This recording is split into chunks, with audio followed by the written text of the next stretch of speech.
Ja, god afton och shalom. Det är dags för en profetisk uppdatering. Det är 2 november 2023. Jag har inte varit med sedan i förrgår för jag har jobbat dygnspass så jag kommer att jobba imorgon också. Försvinner lite då och då. Jag har ett par täta arbetspass här nu. Men jag kommer tillbaka sen. Ja, det här med bakgrund, fakta och sanning är ju väldigt viktigt. Och det märker man ju nu väldigt mycket vilken okunskap det är om bakgrunden, om Israel och Mellanöstern. Det är skrämmande. Och vi kämpar för att sprida sanningen på alla sätt som ni vet. Som vi vet har Hamas och islamisterna bara ett mål och det är att utplåna Israel och utrota det judiska folket från hela jorden. Hur kan det här hatet följa generation efter generation?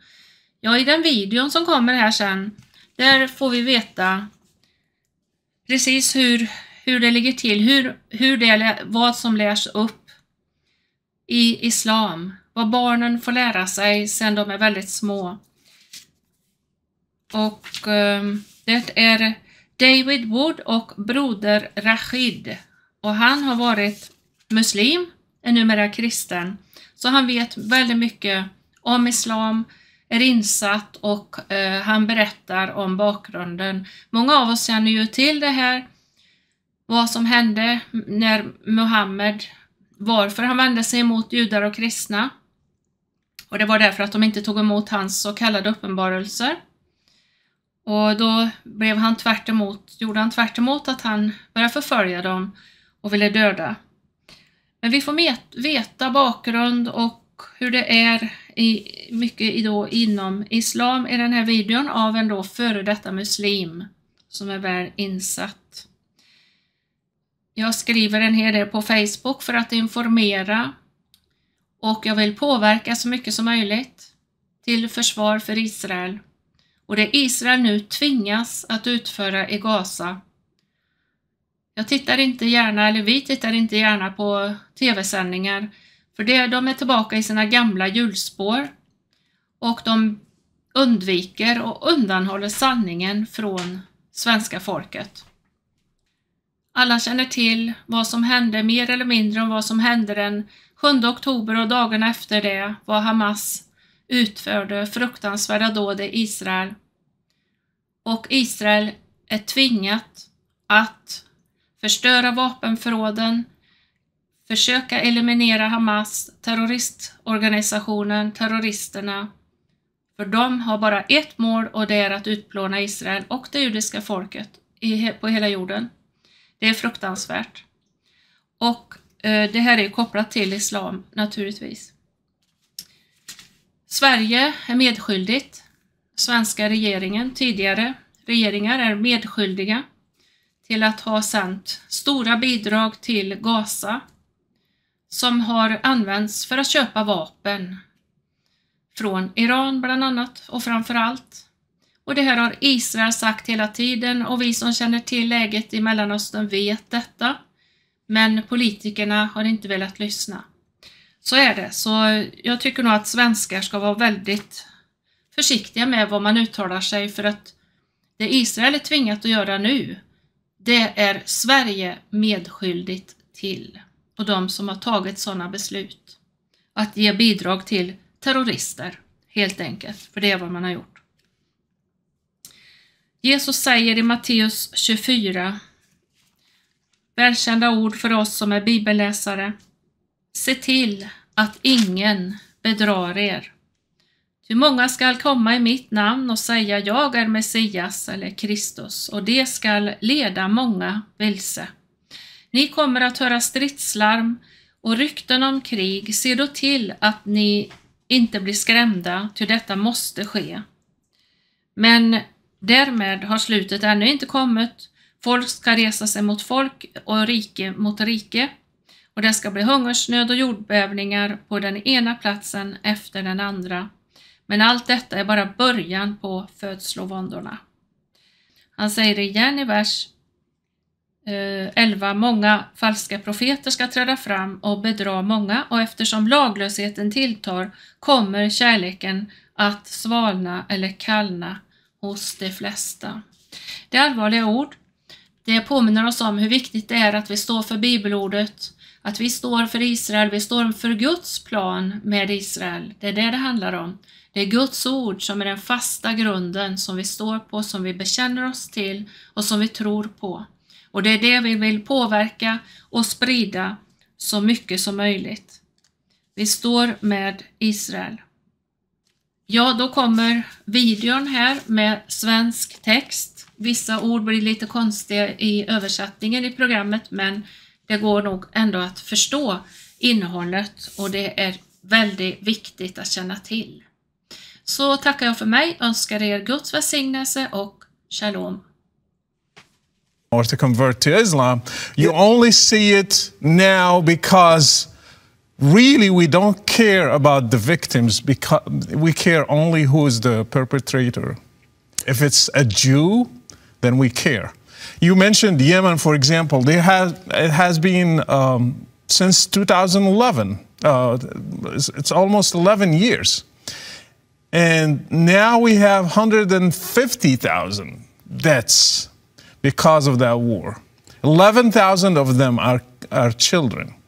And you can it's very easy to find the pictures of like starving kids. I mean, they're nothing but bones with skin, and they can't even move. They're lying on the ground because they're starving.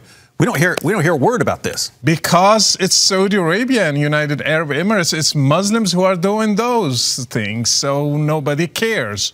Only we care if Jews are involved, because we don't want them to be taking the land of Muslims or making any harm to any Muslim, even if it's Hamas and even if they are terrorists. We don't want them to harm them.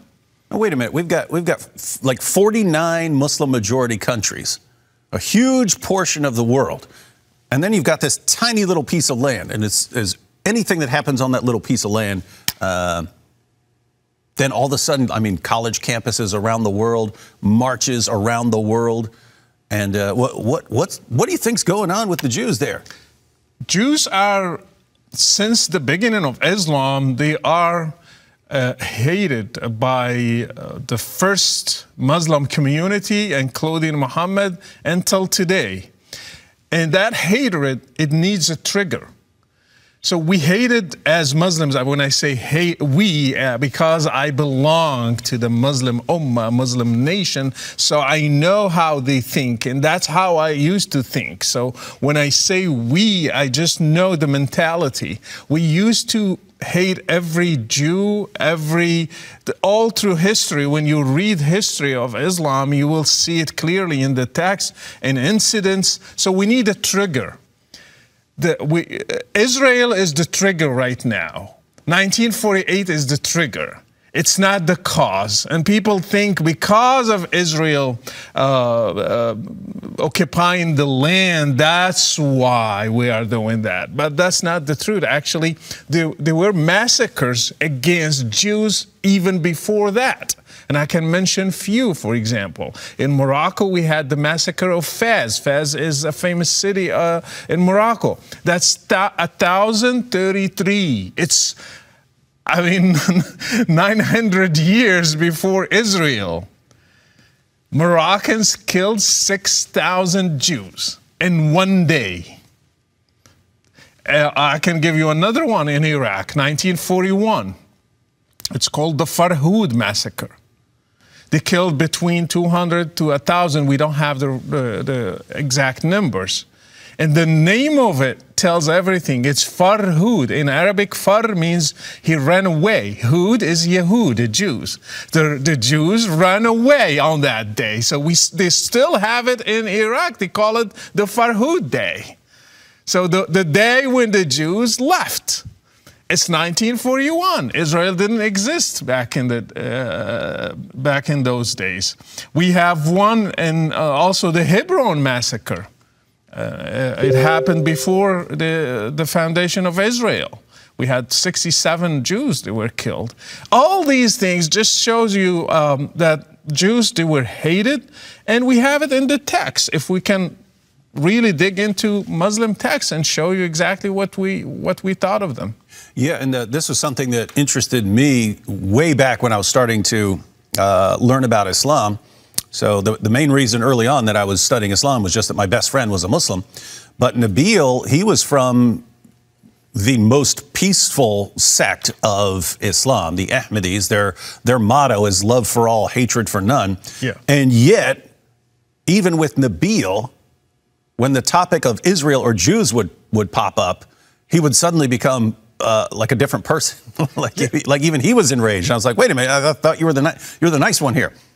Well, because when you're raised and brainwashed from childhood that those are the enemies of Muslims, what do you think I will think when I grow up? I had to work and struggle with it to overcome that hatred for years. It wasn't easy. Probably for you, you grow up in a different background, so you didn't feel it. I felt it so strong. You can't even shake a hand of a Jew because all the ideas that they taught us that he's unclean, he is cursed, he is hated by God, they are the enemies of our prophet, they tried to kill him, they tried to bewitch him. All this history, it's embedded in our DNA.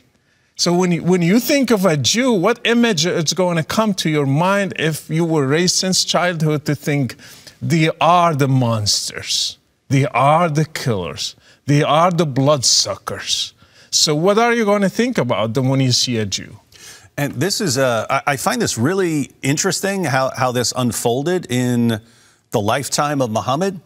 Because when he's in Mecca, it seems like his view is, hey, it's Muslims and Christians and Jews, and we're all going to be united against the pagans and the polytheists and so on. But all the monotheists are going to be on the same side. Yeah. And when he's receiving his revelations in Mecca and he's surrounded by polytheists, just over and over again, it's like he's setting up the Jews as these authorities in matters of religion. Like they can confirm it. They'll confirm it with their books. When they see me, they're going to acknowledge that I'm a prophet. Yeah. And so for years, he's telling his followers, his entire community, guys, wait till we talk to these Jews. Wait till they talk to these Jews. They're gonna give me a big handshake and say, yes, this is our prophet. Yeah. And then so he does this for years, and then he finally moves up to Medina.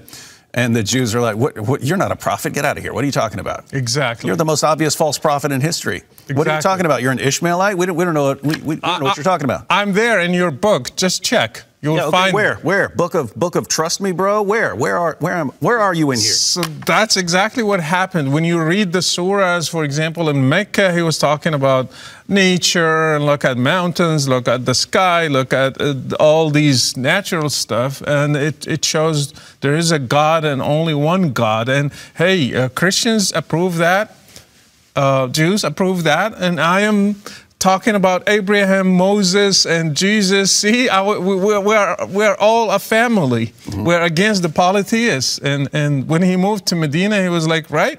They were like, no, we are not with you. Yeah. We have a different narrative. And when he knew he was rejected by Jews and Christians, he started attacking them one by one.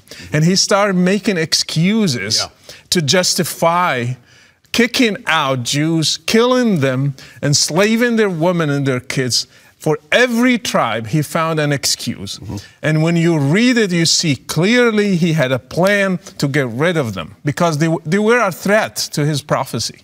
Yeah, and the biggest threat, I mean, if he's saying that he's in their scriptures, and he doesn't actually know their scriptures, they know their scriptures, they have their scriptures, then these are the people who are best equipped in the world to expose him as a false prophet. And that's exactly what they start doing. And he becomes more and more enraged at them until, as you pointed out, you had the Banu Qaynuqa. Yes. And so you have a Jewish tribe, and they're like merchants and goldsmiths and so on.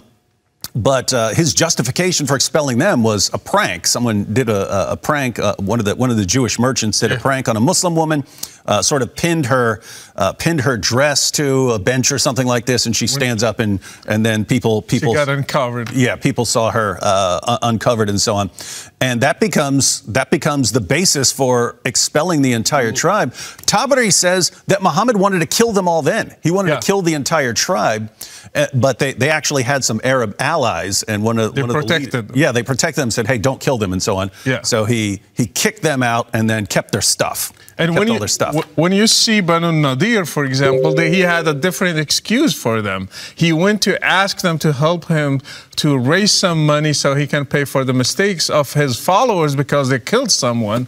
And while he was waiting, he just ran away and he left and he went to Medina, and his companions like, what happened? He was like, Gabriel told me they were planning to kill me, assassinate me, so let's raid them.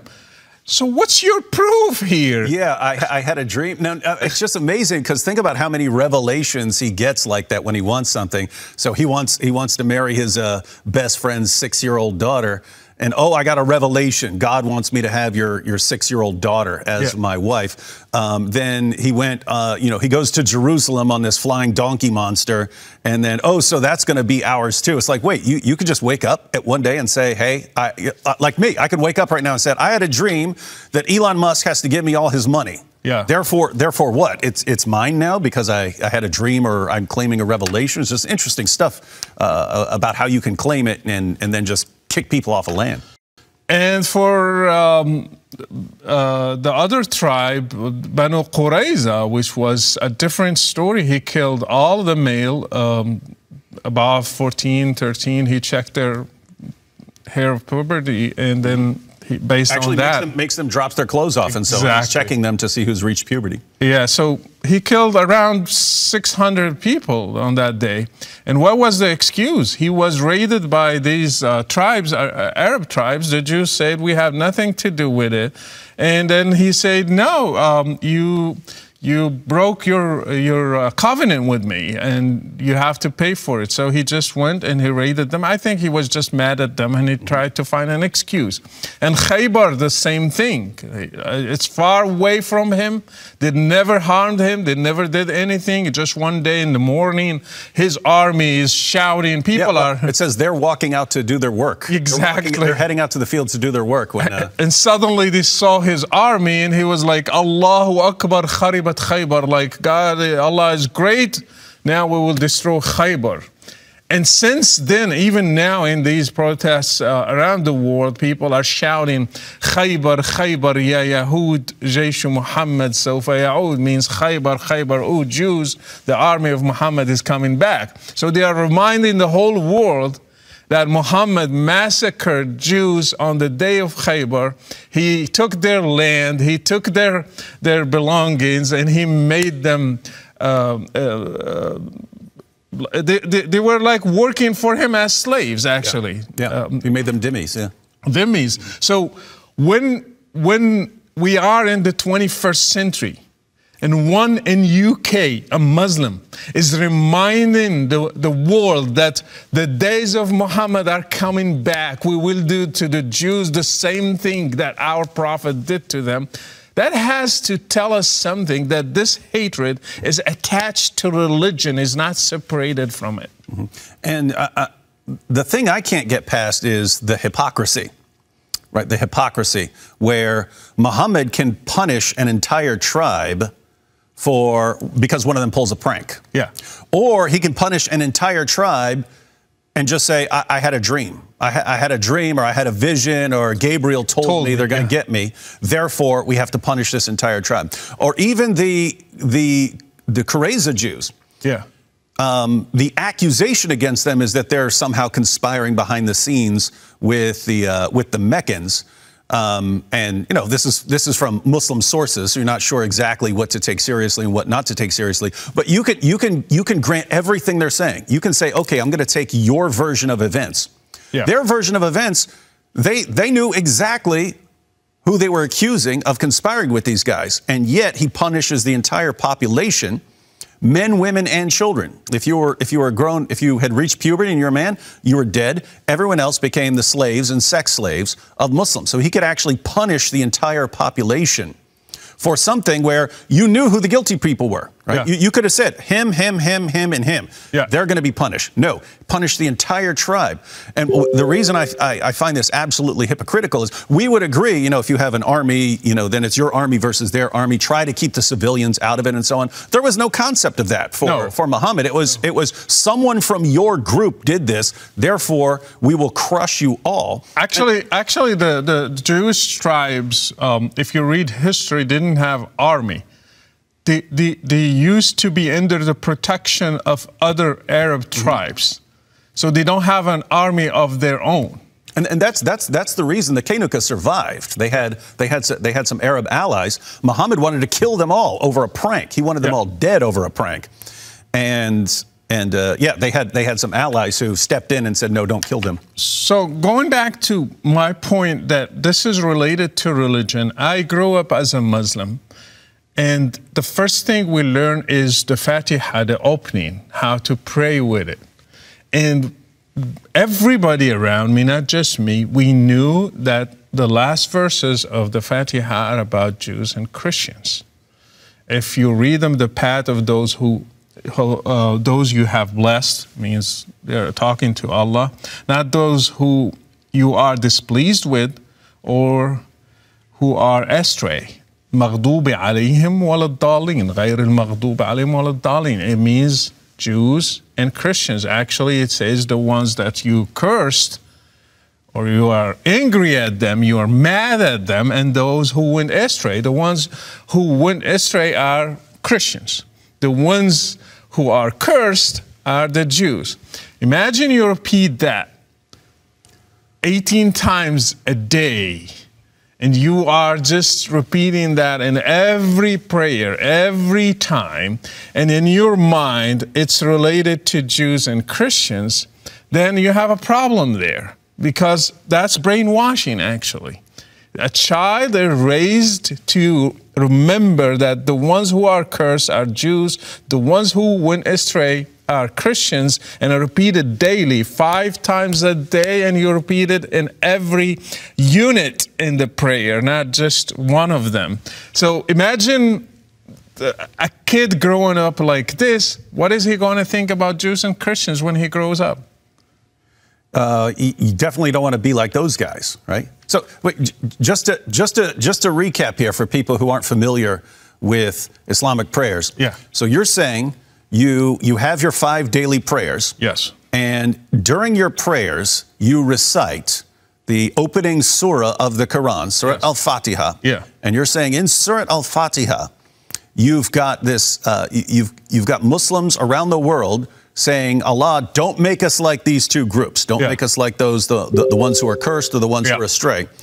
It doesn't say Jews or Christians there, but you open up any commentary and so on, it tells you exactly that this is the language used to describe the Jews, and this is about the Christians. So you're saying that Muslims over and over again around the world, all day, every day, there's some prayers going on from the Muslim community. Don't make us like the Jews. Don't make us like the Jews. Yes. Don't make us like the Jews. Yeah. And nor the Christians. Not like the Jews, not like the Christians. Now, a little side note here, but what's extra disturbing in all of this is that when you have these interfaith events, where Muslims will go in there, the Muslims will tell the Christians, hey guys, let's show you how to pray in Arabic, and they'll have Christians recite this prayer. The Fatiha. Yeah, talking about how they're astray and how the Jews are under Allah's curse. So it's repeated 7. If you pray just the 5 mandatory prayers, that's 17 repetition per day.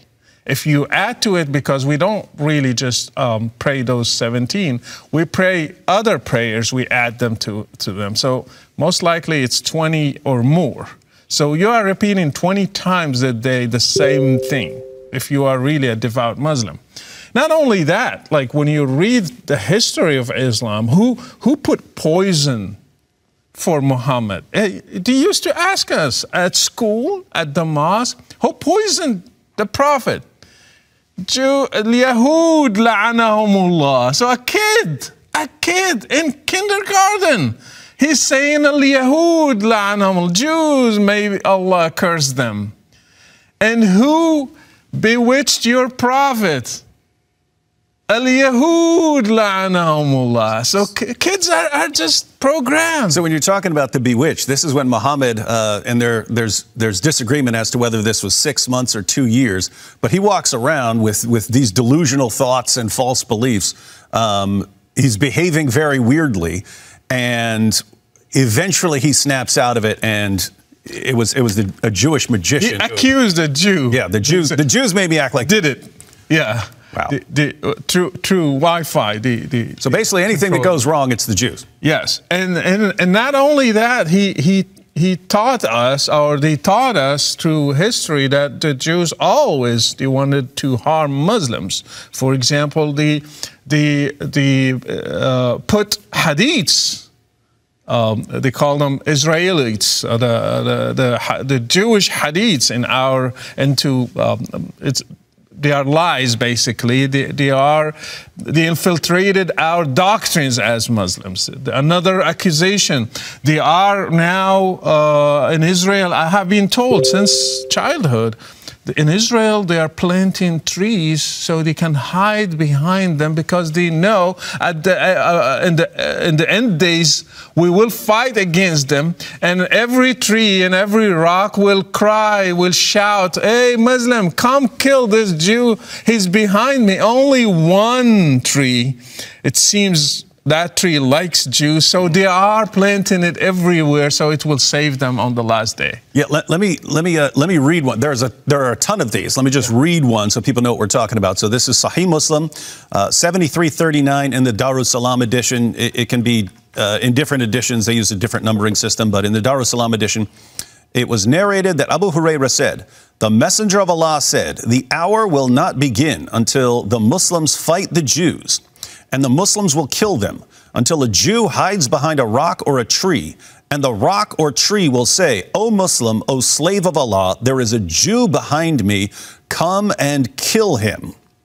Except the gharqad, a thorny tree, for it is one of the trees of the Jews." Yeah. So this is this is like obviously a call for genocide. Yes. You don't get the end. You don't get to spend eternity with your virgins until you fight the Jews to such an extent that the remaining Jews are hiding behind rocks and trees, and then nature itself is going to rise up against the Jews to help you hunt them and find them and kill them, except this one tree that's actually still loyal to the Jews. It's not going to snitch on the Jews. This tree won't snitch on the Jews. And so you're pointing out, so this is, guys, this is from Muhammad. This is not some, you know, this stuff is from Muhammad.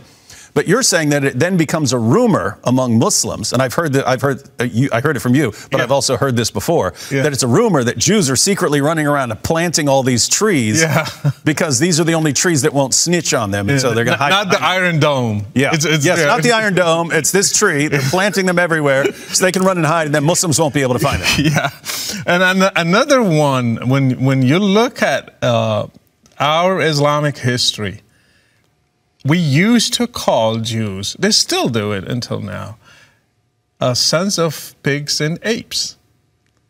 And it's an insult. Until now, they call them like that. And I'm sure in these protests, they call them the same thing, sons of apes and pigs, because they believe that a tribe of Jews, they broke the Sabbath. So because they broke the Sabbath, Allah turned them to apes and to pigs.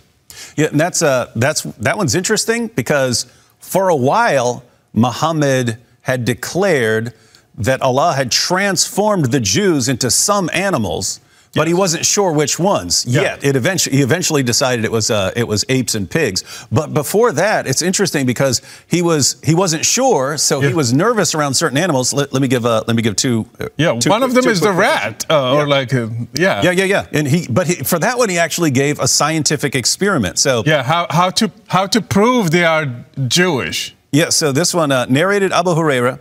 The prophet said, "A group of Israelites were lost. Nobody knows what they did, but I do not see them except that they were cursed and transformed into mouses or rats. For if you put the milk of a she-camel in front of a mouse or a rat, it will not drink it. But if the milk of a sheep is put in front of it, it will drink it." So he's actually recommending a kind of scientific experiment. Hey guys, I can prove that these rats are Jews. They're following Jewish dietary laws. They're still kosher. Even as rats, they're still very religious. Yeah, they won't, because they weren't allowed to drink camel milk. Yeah. He says, and the rat won't drink camel milk, but it'll drink sheep's milk like the Jews are allowed to do. And therefore, these rats there are Jews. And then there was another time where someone offered him lizard, and it's like, I don't know, that could be a Jew. I don't want to accidentally eat a Jew when he got transformed into a lizard. Every bad or every creature that Muhammad was afraid of or he didn't like, he linked it to Jews. And this is anti-Semitism clear, and I mean, you can't define it better than this. And the problem, many Muslims still until today, they believe in it, and when they see this conflict over a land, they justify everything that they have in Islam. Look at the Jews, what they are doing. So we are right to think of them like this. And we start justifying every hatred, every belief that makes them, they are not human. And the killing starts when you make people, when you remove humanity from, dehumanize them. So that's when you start thinking their blood is okay to spill. It's okay to kill them because they are not human beings, actually. Yeah, and we find this in the Quran, of course. So Surah 98, verse 6, this is the Haleli Khan translation. Surah 98, verse 6, verily those who disbelieve in the religion of Islam, the Quran, and Prophet Muhammad from among the people of the Scripture, Jews and Christians, and al-mushrikun, so these are people who associate partners with Allah, so idolaters, something like that, will abide in the fire of hell. They are the worst of creatures. Yeah. So notice, this is Muhammad who starts off with, hey, it's Jews, Christians, and Muslims all united against the pagans. Then he moves to Medina with his community. The Jews reject him, and then you get verses like Surah 5, verse 82, which puts the Jews and the polytheists together against the Christians and the Muslims. And then eventually the Christians reject him too. And then you get these passages where the worst of creatures, Jews and Christians are the worst of creatures. And then, of course, you get the calls to fight us, like in Surah 9, verse 29, fight those who do not believe until we pay the jizya and acknowledge our inferiority. Just in recent days, a plane in Dagestan, the Muslim mob, they went to the airport and broke through, and they started looking for passengers there. We want to find Jews.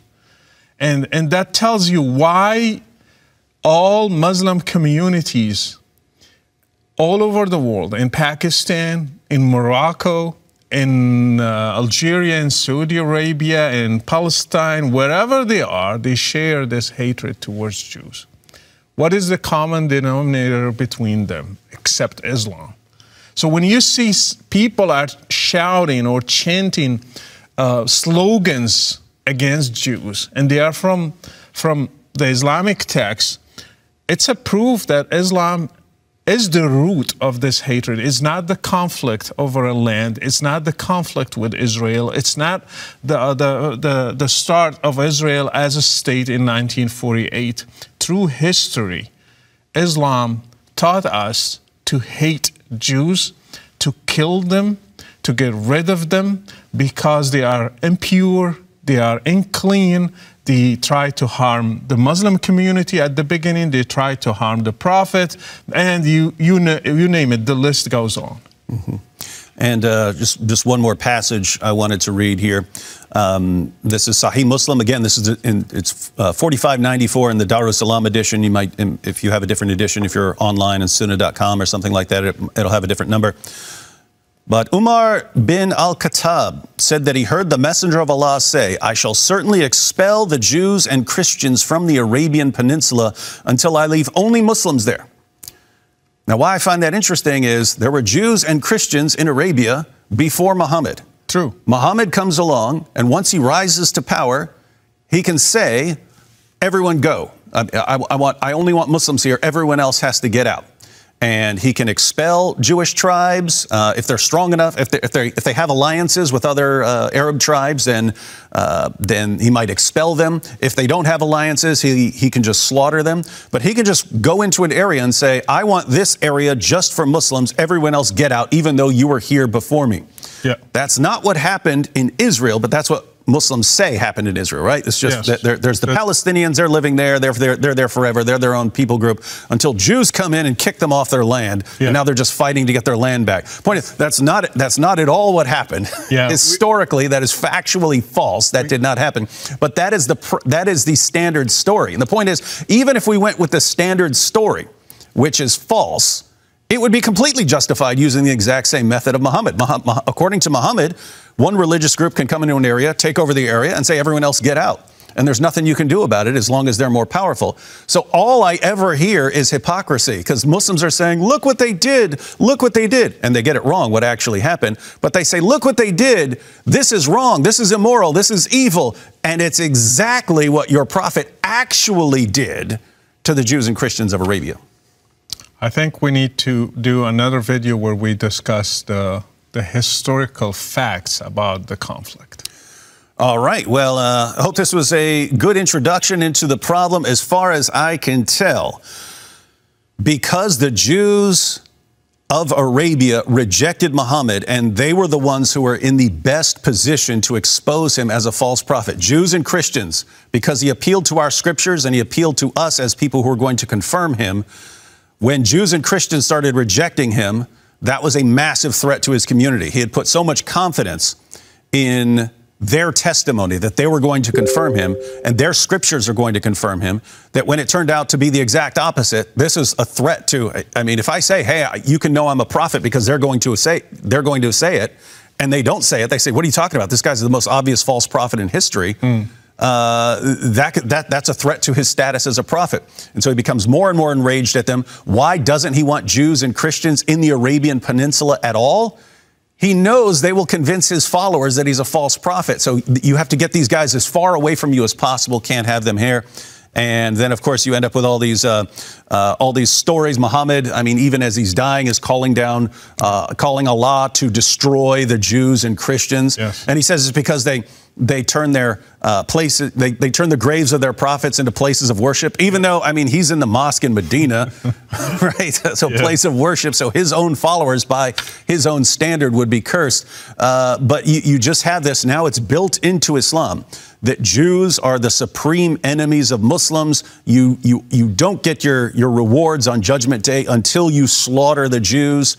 And then all of a sudden you get the nation of Israel, and it becomes the target of rage around the world. And so, guys, we look at this situation as a really, really rough situation. You wonder what you can do, but I have to say, until we deal with the hatred of Jews in the Muslim sources, you're not going to see a nice outcome here.